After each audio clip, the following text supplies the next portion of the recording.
प्रिय विद्यार्थियों, आप सब कैसे हो। भगवान से प्रार्थना करता हूँ कि आप स्वस्थ और खुश रहें, नव वर्ष मंगलमय हो। बच्चों, आज जो है साधुपदेश लेसन जो पढ़ाया जा रहा है, तो इसका भावार्थ बताना है। तो पूरा वीडियो केयरफुल होकर सुनिएगा और समझिएगा।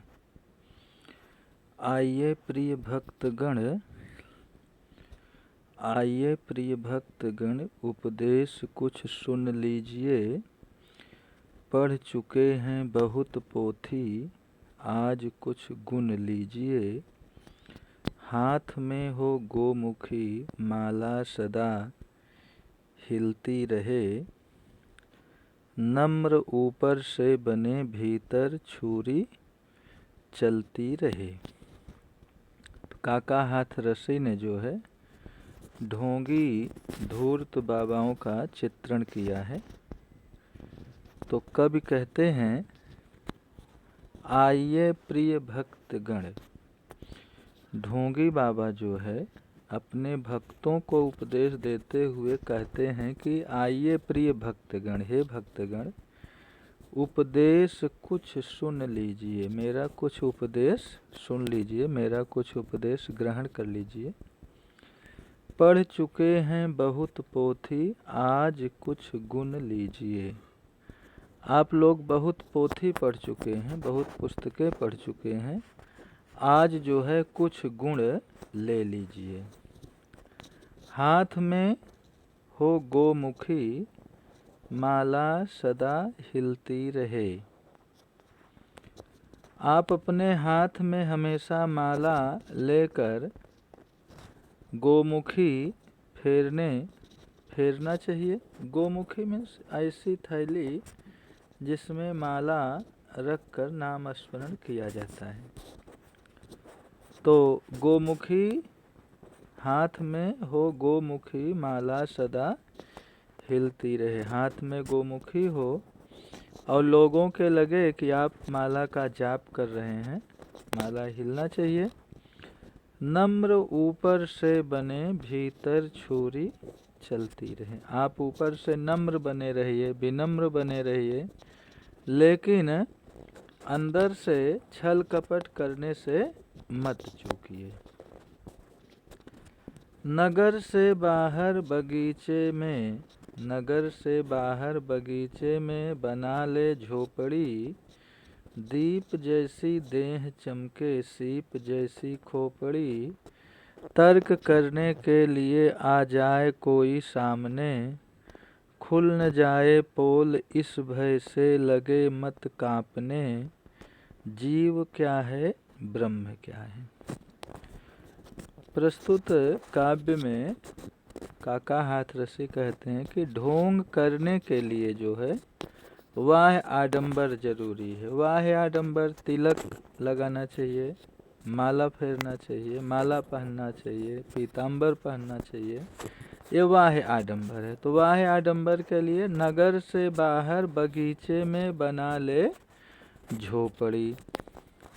साधु जो है, ढोंगी साधु नगर से बाहर, शहर से बाहर किसी बगीचे में रहने के लिए झोपड़ी बना ले। झोपड़ी बनाकर रहें। दीप जैसी देह चमके सीप जैसी खोपड़ी। बाल जो है छिलवा लेना चाहिए और शरीर का ऐसा श्रृंगार करना चाहिए कि बाहर से वाह्य रूप से लगे कि हाँ ये बाबा हैं। तर्क करने के लिए आ जाए कोई सामने। अगर कोई आपके सामने तर्क करने आता है, कुछ पूछने आता है, तो खुल न जाए पोल इस भय से लगे मत कांपने। तो आप उनको देखकर घबराइए नहीं तो आपकी पोल खुल जाएगी। आप निडर रहिए, आप जो है निर्भय होकर रहिए, नहीं तो आपकी पोल खुल जाएगी। जीव क्या है ब्रह्म क्या है, तू कौन है मैं कौन हूँ। स्लेट पर लिख दो महोदय, आजकल मैं मौन हूँ। धर्म संकट शीघ्र ही इस युक्ति से कट जाएंगे, सामने से तार्किक विद्वान सब हट जाएंगे। यदि कोई व्यक्ति आपसे पूछे कि माया क्या है, जीव क्या है, ब्रह्म क्या है, जगत क्या है, परमात्मा क्या है, ईश्वर क्या है, भगवान क्या है, आप कौन हैं, मैं कौन हूँ, तो उससे विचलित मत होइए। स्लेट पर लिख दो महोदय, आज कल मैं मौन हूँ। आप जो है स्लेट पर लिख दो कि हे साधक, हे भक्तगण, आज मेरा मौन चल रहा है। तो धर्म संकट शीघ्र ही इस युक्ति से कट जाएंगे। तो जो आपके सामने धर्म संकट है, जो परेशानी है, इस उपाय से वो परेशानी से आप मुक्ति पा जाएंगे। सामने से तार्किक विद्वान सब हट जाएंगे। ऐसा करने से जो आपके सम्मुख भक्त साधक तर्क कर रहा है, प्रश्न पूछ रहा है, वह स्वयं जो है चला जाएगा, आपके पास से दूर हो जाएगा। किए जा निष्काम सेवा, सब फलेच्छा छोड़कर, याद फल की जब सताए, खा पपीता तोड़कर, स्वर्ग का झगड़ा गया, भय भी नरक का छोड़ दे, पाप घट भर जाए तो काशी पहुँच कर फोड़ दे। काशी जो है मोक्षदायिनी शहर है, मोक्षदायिनी शहर है काशी। किए जा निष्काम सेवा। प्रस्तुत काव्य पंक्ति में कवि कहते हैं कि हे मनुष्य, हे ढोंगी बाबा, आप जो है निष्काम भाव से, निस्वार्थ भाव से लोगों की सेवा करिए। सब फलेच्छा छोड़कर, सब फल का त्याग करके, परिणाम को छोड़ करके आप निष्काम सेवा करिए। याद फल की जब सताए, खा पपीता तोड़कर। जब आपको फल की इच्छा हो, परिणाम की इच्छा हो, तो आप इधर उधर मत भटकिए। स्वर्ग का झगड़ा गया, आप स्वर्ग के लिए लालायित मत होइए। भय भी नरक का छोड़ दे, और आपको नरक जाने का भय सताता हो तो वो भी आप त्याग कर दो। पाप घट भर जाए तो काशी पहुंचकर छोड़ दो। अगर आपको लगे कि हमने बहुत पाप किया है तो आप मोक्षदायिनी काशी पहुंच जाइए, आपके सारे पाप दूर हो जाएंगे, सारे पाप धुल जाएंगे। स्वाध्याय में बच्चों देखो, ये तो भावार्थ रहा। स्वाध्याय का पहला प्रश्न देखो, केयरफुल होकर सुनो। निम्नलिखित प्रश्नों के नीचे दिए गए विकल्पों में से सही विकल्प चुनकर उत्तर लिखिए। स्वाध्याय के प्रश्न नंबर 1 अंतर्गत 2 प्रश्न है। कवि भक्तगण को कौन से गुण ग्रहण करने की बात करते हुए व्यंग करते हैं? तो ये सही ऑप्शन होगा, मुख में राम बगल में छुरी। दूसरा क्वेश्चन है, आजकल के साधु के सामने कोई तर्क करने आए तो वे क्या युक्ति करेंगे? अपनी पोल खुल ना जाए इसके लिए मौन रहेंगे। यानी क्वेश्चन नंबर 2 का ड ऑप्शन करेक्ट है। स्वाध्याय का प्रश्न नंबर 2, निम्नलिखित प्रश्नों के एक एक वाक्य में उत्तर दीजिए। तो प्रश्न नंबर 2 के अंतर्गत 4 प्रश्न है। पहला प्रश्न है, दिखावा करते हुए साधु, दिखावा करते हुए ढोंगी साधु जो है, साधु कैसा व्यवहार करता है?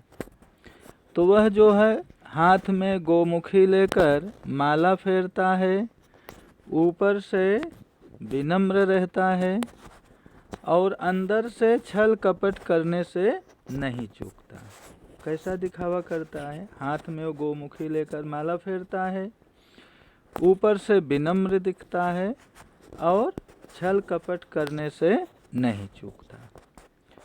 क्वेश्चन नंबर 2, साधु उपदेश देने के लिए झोपड़ी कहाँ बनाते हैं? साधु उपदेश देने के लिए झोपड़ी नगर से बाहर बगीचे में बनाते हैं। वापस सुनिएगा, साधु उपदेश देने के लिए झोपड़ी कहाँ बनाते हैं? इसका उत्तर होगा साधु उपदेश देने के लिए झोपड़ी नगर से बाहर, शहर से बाहर बगीचे में बनाते हैं। क्वेश्चन नंबर 3, दंभी साधुओं को यानी ढोंगी साधुओं को किस बात का भय सताता है? ढोंगी साधुओं को, दंभी साधुओं को भय सताता है कि कोई तर्क करने के लिए ना आ जाए, कोई तर्क करने के लिए ना आ जाए, और यदि उसका उचित उत्तर ना दे पाए तो हमारी पोल खुल जाएगी, हमारा रहस्य खुल जाएगा। लास्ट क्वेश्चन है, साधु मौन धारण क्यों करते हैं? साधु मौन धारण क्यों करते हैं? साधु मौन धारण इसलिए करते हैं कि उन्हें भय रहता है कि उनसे कोई जटिल प्रश्न न पूछ ले, और यदि उसका उत्तर देना पड़ेगा तो उत्तर ना देना पड़े, इससे बचने के लिए साधु जो है मौन धारण करते हैं। तो बच्चों, आज का होमवर्क रहेगा स्वाध्याय के प्रश्न उत्तर, पहला प्रश्न और दूसरा प्रश्न। स्वाध्याय में कुल 8 प्रश्न हैं, तो पहला और दूसरा प्रश्न जो है फेयर नोटबुक में लिखना है और याद करना है। यही होमवर्क रहा। Thank you.